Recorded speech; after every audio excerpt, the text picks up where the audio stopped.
ನಮಸ್ತೆ ಎಲ್ಲರಿಗೂ. ಕರ್ನಾಟಕದ ಪ್ರತಿಯೊಂದು ಪೋಷಕರಿಗೆ ಅಥವಾ ಪಾಲಕರಿಗೆ ಪೇರೆಂಟ್ಸ್ಗೆ ಎಲ್ರಿಗೂ ನಮಸ್ಕಾರ. ಫ್ಯೂಚರ್ ಲೀಡರ್ಸ್ ಅಕಾಡೆಮಿಯಿಂದ ಇವತ್ತು ನಾನೊಂದು ಕೆಲವೊಂದಿಷ್ಟು ಮಾತನ್ನು ಮಾತಾಡೋಕ್ಕೆ ಇಷ್ಟಪಡ್ತೀನಿ. ಏನಪ್ಪ ಅಂತಂದರೆ, ಪ್ರೆಸೆಂಟ್ ಜನ್ರೇಷನ್ನ ಪ್ರಾಬ್ಲಮ್ಸ್ ಏನಪ್ಪ ಅಂದರೆ, ಪೇರೆಂಟ್ಸು ಟೀಚರ್ಸ್ ಹೋಗಿ ಕಂಪ್ಲೇಂಟ್ ಮಾಡ್ತಾರೆ. ಏನಂತಂದರೆ, ಇವತ್ತು ನನ್ನ ಮಗ ಆಗಲಿ ನನ್ನ ಮಗಳಾಗಲಿ 2 ಗಂಟೆ 3 ಗಂಟೆ ಮೊಬೈಲಲ್ಲಿ ಇರ್ತಿದ್ದಾರೆ ಸರ್. ಓಕೆ, ಮೊಬೈಲ್ ಯೂಸ್ ಮಾಡ್ತಾ ಇದ್ದಾರೆ, ಫ್ರೀ ಫೈರ್ ಆಡ್ತಾ ಇದ್ದಾರೆ, ಗೇಮ್ಸ್ ಆಡ್ತಾ ಇದ್ದಾರೆ. ಸೊ ಏನು ಹೇಳಿದ್ರು ಕೇಳ್ತಾ ಇಲ್ಲ.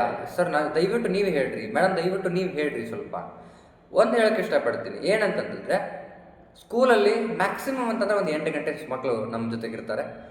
ಆದರೂ ಎಲ್ಲ ಟೈಮಲ್ಲೂ ಕೂಡ ಒಂದೇ ಟೀಚರ್ ಜೊತೆಗಿರಲ್ಲ. ನಾವು ಪೀರಿಯಡ್ ಬದಲಾದಂಗೆ ನಾವು ಬೇರೆ ಬೇರೆ ಕ್ಲಾಸಿಗೆ ಹೋಗ್ಬೇಕಾಗ್ತದೆ. ಓಕೆ, ಸೊ ಇದು ಟೀಚರ್ ಲೈಫ್. ಇನ್ನೊಂದು ಹೇಳ್ತೀನಿ ಏನಂತಂದರೆ, ನಾವು ಅವ್ರಿಗೆ ವಾರ್ ಮಾಡ್ಬೋದು. ಇವತ್ತು ಮೊಬೈಲ್ ಯೂಸ್ ಮಾಡಿದ್ದಾರೆ ಅಂತಂದರೆ ನಾಲ್ಕು ಹೊಡಿಬೋದು, ಅಥವಾ ಹೊಡೆದು ಅವ್ರಿಗೆ ಎತ್ತಿದ್ದಿ ಬುದ್ಧಿ ಹೇಳ್ಬೋದು. ಓಕೆ, ಬಟ್ ಏನಂತಂದರೆ, ಮೊದಲಿಂದ ನಾವು ಕಲ್ಕೊತ ಬಂದಿದ್ದೀವಿ. ನೀವು ಕೂಡ ನಮಗೆ ಹೇಳಿದಿರಿ, ತಾಯಿಯೇ ಮೊದಲ ಗುರು ಅಂತ ಹೇಳಿದ್ದಾರೆ. ಆಮೇಲೆ ಮನೆಯೇ ಮೊದಲ ಪಾಠಶಾಲೆ ಅಂತ ಹೇಳಿದ್ದಾರೆ.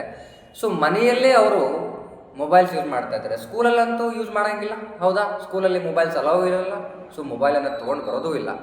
ಇದು ಒಂದು ಮಾತಾದರೆ, ಮನೆಯಲ್ಲಿ ಎಷ್ಟು ಸ್ಟ್ರಿಕ್ಟ್ ಮಾಡ್ತೀರಿ ನೀವು? ಮೊಬೈಲನ್ನು ಕೊಡಲಿಲ್ಲ ಅಂತಂದರೆ ಹೇಗೆ ಮೊಬೈಲ್ ಯೂಸ್ ಮಾಡ್ತಾರೆ?